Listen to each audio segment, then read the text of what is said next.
लखीमपुर खीरी में विधायक के थप्पड़ के मामले में एक जुड़ी हुई बड़ी अपडेट आप तक पहुंचा रहे हैं। बीजेपी के राष्ट्रीय नेतृत्व के पास पहुंचा है विधायक का थप्पड़ का मामला। बीजेपी के प्रदेश अध्यक्ष ने दिल्ली में घटनाक्रम की जानकारी दी है। लखीमपुर खीरी की घटना को लेकर प्रदेश संगठन की बड़ी कार्रवाई। बीजेपी प्रदेश अध्यक्ष भूपेंद्र चौधरी ने पुष्पा सिंह समेत 2 को नोटिस भेजा है। बीजेपी से पुष्पा सिंह को निष्कासित करने को तैयारी अब की जा रही है। पुष्पा सिंह के पति अवधेश सिंह ने विधायक को पीटने का मामला।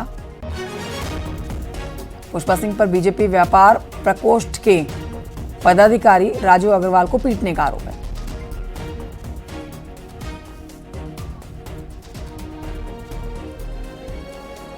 तो ये बड़ी खबर आपको बता रहे हैं पुष्पा सिंह को कि पुष्पा सिंह के पति ने विधायक को जो पीटा है उस पर एक बड़ा एक्शन दिल्ली तक पहुंच चुकी है। थप्पड़ कांड की ये गूंज।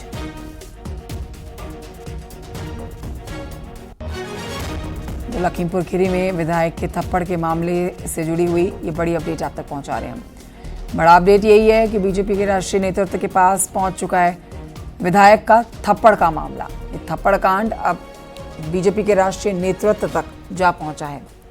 बीजेपी के प्रदेश अध्यक्ष जिन्होंने दिल्ली में घटनाक्रम की जानकारी दी है। लखीमपुर खीरी की घटना को लेकर प्रदेश संगठन की ये बड़ी कार्रवाई कह सकते हैं आप। बीजेपी प्रदेश अध्यक्ष भूपेंद्र चौधरी ने पुष्पा सिंह समेत 2 को भेजा नोटिस। बीजेपी से पुष्पा सिंह को निष्कासित करने की अब तैयारी भी चल रही है। पुष्पा सिंह के पति अवधेश सिंह ने विधायक को पीटने का मामला उठाया। पुष्पा सिंह पर बीजेपी व्यापार प्रकोष्ठ के पदाधिकारी राजू अग्रवाल को पीटने का आरोप है। क्या इसके ऊपर एक्शन लिया जाता है अब देखा ना, ये दिलचस्प हो जाएगा क्योंकि अभी मामला दिल्ली तक गूंज उठा है। बीजेपी के राष्ट्रीय नेतृत्व के पास जा पहुंचा है विधायक का थप्पड़ कांड।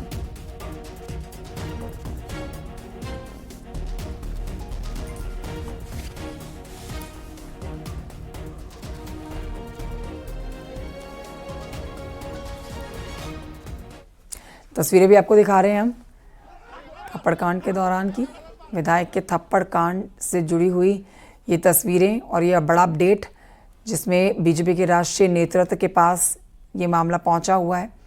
विधायक का थप्पड़ का ये मामला अब दिल्ली जा पहुंचा है।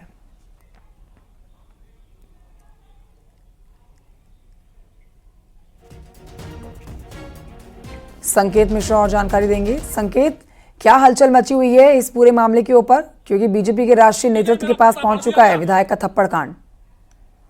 बात है, ये अपने आप में बड़ी घटना लखीमपुर खीरी में हुई अर्बन कोऑपरेटिव के चुनाव में, और ये पूरा मामला पहुंच गया है राष्ट्रीय नेतृत्व के पास में। और भारतीय जनता पार्टी के प्रदेश के अध्यक्ष भूपेंद्र चौधरी दिल्ली में मौजूद है और उन्होंने इस पूरे घटनाक्रम की जानकारी राष्ट्रीय नेतृत्व को दे दी है। और इसके अलावा प्रदेश अध्यक्ष के निर्देश पर एक नोटिस जारी हो गई है और यही नहीं, निष्कासन की भी तैयारी की जा रही है जो लोग इस पूरे मामले में दोषी हैं और जिन पर आरोप लगाए जा रहे हैं। ऐसे में एक नोटिस भेज दी गई है बाकायदा उन लोगों के पास में। इसमें अर्बन कोऑपरेटिव के जो पूर्व चेयरमैन रही है पुष्पा सिंह, इनको नोटिस भेजा गया है और 2 दिन के भीतर स्पष्टीकरण भी मांगा गया है। तो ऐसे में भारतीय जनता पार्टी का जो नेतृत्व है वह सख्त हो गया है इस पूरी घटना को लेकर, और जाहिर सी बात है कि बड़ी कार्रवाई जल्द देखने को मिलेगी।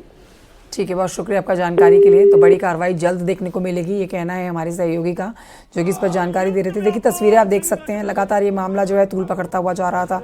इस पर यह मामला जो कि अब जा पहुंचा है बीजेपी के राष्ट्रीय नेतृत्व के पास और ये तय हो चुका है कि अब इस पूरे मामले पर बड़ी कार्रवाई निश्चित है।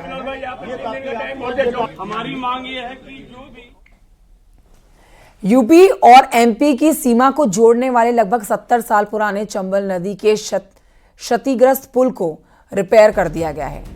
पुल की देखरेख का काम इटावा और भिंड के आला अफसरों के निजी कंपनी को जिम्मा दिया गया है इसका। इसके बाद यहां गाड़ियों का आवागमन भी शुरू हो चुका है, लेकिन अभी भी पुल की हालत अच्छी नहीं है, इसीलिए भारी गाड़ियों की एंट्री पर रोक लगा रखी है। आपको बता देते हैं कि चंबल नदी के पुल पर आवागमन पर रोक लगाने के बाद एमपी से आने वाले बालू और गिट्टी की गाड़ियों को जालौन होकर इटावा आना पड़ता था। इस वजह से माल भाड़ा बढ़ने से बालू और गिट्टी के दाम बढ़ गए थे, लेकिन अब पुल पर मरम्मत का काम चालू कर दिया गया है। डैमेज हो गई थी, उसका रोलर बेयरिंग बोलते हैं, वो डैमेज हो गई थी, जिसको हमारी कंपनी द्वारा मरम्मत करा दिया गया। उसके बाद से वाहन सुचारू रूप से चल रहे हैं, जिसमें डीएम साहब, डीएम भिंड और डीएम इटावा ने कुछ कंडीशन रखी थी और पीडब्ल्यूडी विभाग ने भी रखा था कि इस पर ज्यादा ओवरवेट को ना चलने दिया जाए। तो उसके तहत हम ओवरवेट गाड़ियां जो आती हैं उनको अपने पुल या टोल से ही निकलने नहीं देते। अगर जो भी ओवरवेट होती हैं तो उसको अपने कांटा करा के उनका जो वेट होता है, एक्स्ट्रा वेट होता है, उसको अनलोड करवा देते हैं। उसके बाद गाड़ी निकालने की कोशिश करते हैं। हम इस समय खड़े हैं 70 साल पुराने पुल पर और ये पुल मध्य प्रदेश और उत्तर प्रदेश को जोड़ता है। साथ ही इस पुल में एक दरार आ गई थी, जिसके चलते इस पुल को बंद कर दिया गया था। ये तस्वीरें दिखा रहे हैं हम आपको कि ये पुल था और उसके साथ ही इसी जगह बताया जा रहा है कि दरार आ गई थी और दरार के चलते इस पुल को बंद कर दिया गया था। हालांकि जो पुल है और उसका मरम्मत का कार्य पूरा कर दिया गया और उत्तर प्रदेश और मध्य प्रदेश दोनों के जिलाधिकारियों की संयुक्त बैठक में ये निर्णय लिया गया कि इस पुल को दोबारा चालू किया जाएगा, लेकिन इस पुल पे भारी वाहनों का प्रवेश वर्जित रहेगा।